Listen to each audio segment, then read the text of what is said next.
What's up, guys? It's Cole from Angling Sports here. We got a special one for you today.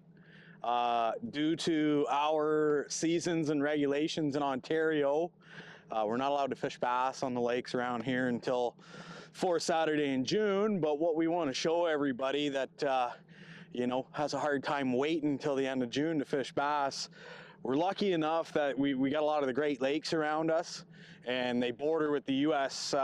states. So luckily, Lake St. Clair here, you can launch on the Canadian side and run across to the Michigan side, and you can fish bass all day long. So we're going to take you over there. We're going to show you what it's all about, early season, trying to catch these pre-spawn smallmouth. We're going to highlight a couple of new key baits that work really well for smallmouth, and we're going to show you the old trusted favorites that get the job done. So stay tuned, guys. It's going to be fun.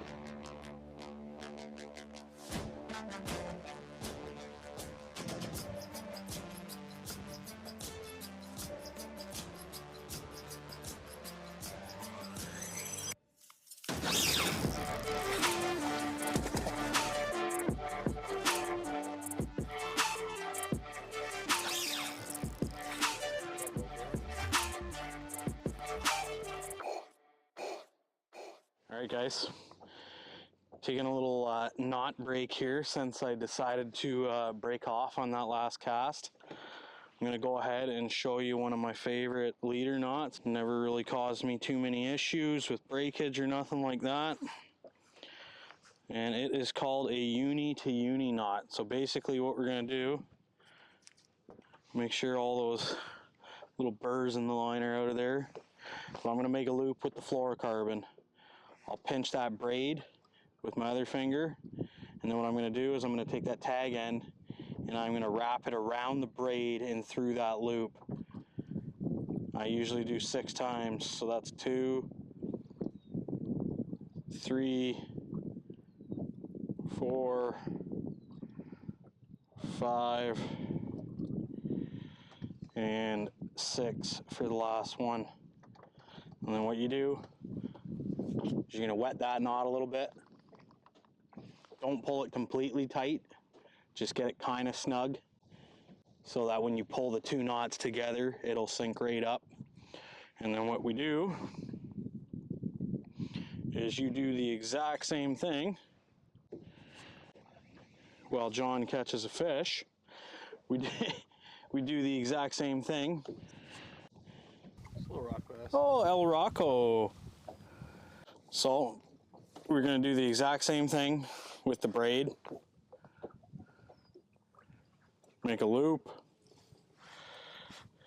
Take that loop.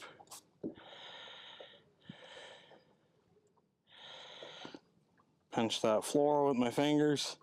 And again, I'm going to wrap the braid around the fluoro and put the braid through the loop. The braid I usually do about 8 times. So 1, 2, 3, 4, 5, 6, 7, 8. And again, wet that knot, pull it tight. And then all we do is grab the fluoro end and the braid. And I like to run it through my mouth and keep it wet.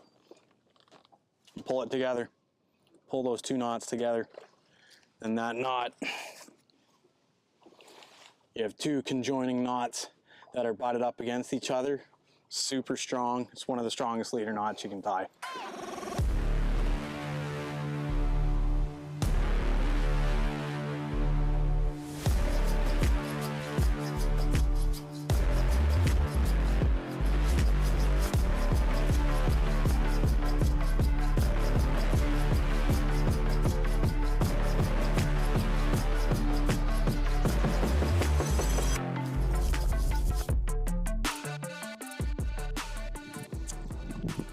All right, guys, fishing's been really tough today. We finally had a lift in the fog here. It's been foggy all day. It's like almost 3 o'clock now. What we've done now that we got some sunlight, we've slid up shallow. Typically these fish tend to want to get shallow the higher the sun gets on this lake. So we're gonna poke around some moss flats here and puffs of cabbage and see if we can find a few fish on them. He's not your average fisherman. Hey, hey, hey. A wisherman. Be a fisherman, not a wisherman, kids. Don't be a wisherman. Nobody likes a wisherman. Something else fucking weeds are burning. Just like that, kids. Just like that.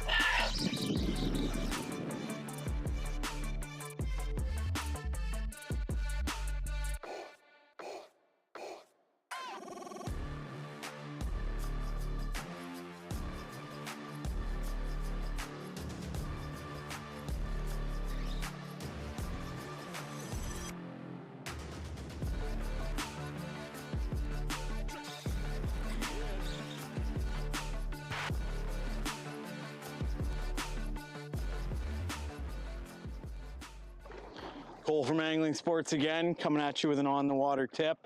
We're going to talk about jerk baits today and setups.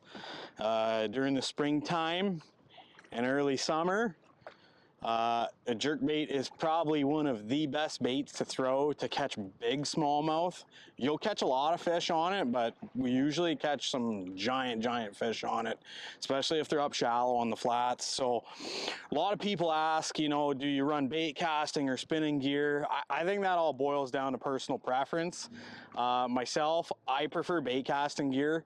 The snapping motion just feels a little more natural to me with my hand underneath the reel rather than on top like a spinning reel. I will throw spinning gear at certain times if I'm throwing a real small, like let's say a 78 size jerk bait, or throwing into a really heavy headwind. I'll go to spinning gear then, but 9 times out of 10 I fish casting gear.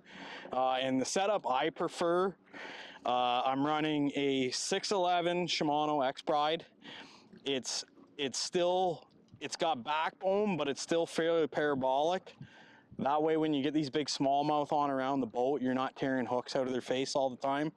So you want something good in between, you know, you want it soft, but you don't want it too soft. So we prefer anything from 6'8" to about 6'11", 6'10", medium action bait casters. I'm running smaller size bait casting reels.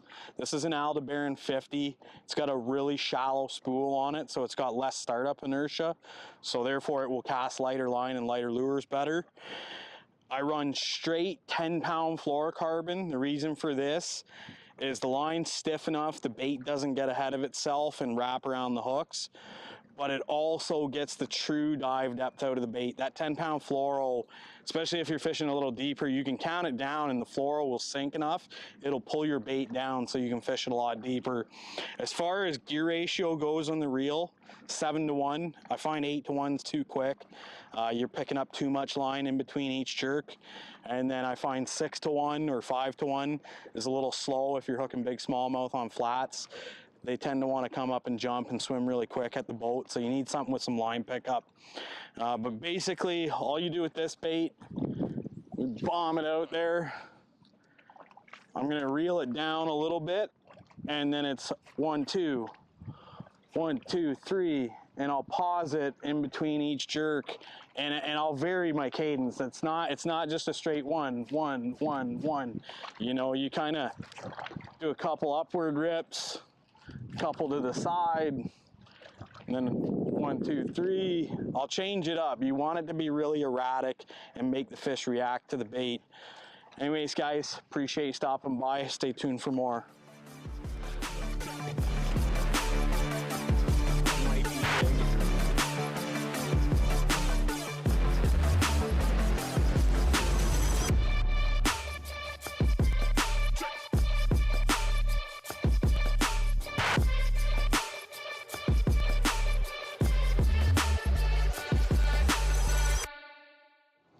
All right, guys, that's a wrap on our early season bass fishing on Lake St. Clair over on the Michigan side. It was a lot tougher day than we were hoping for. We had to bounce around a lot. It took us a while. We finally found some fish. No giants, but I mean, hopefully we showed you what you can do and how much fun you can have coming over there and whacking on a pile of fish. I mean, once we found them, it was game on. We caught a bunch of little ones. still fun. There was 3 main players today for baits. Number 1 being the Great Lakes Finesse Juvie Craw. Number 2 was a Megabass Hazdong Shad on a drop shot. And the 3rd best bait for us today was a Strike King Rage Swimmer on a little 3/16 ounce swim head. Anyways, guys, hopefully you learned a little bit. We'll see you next time.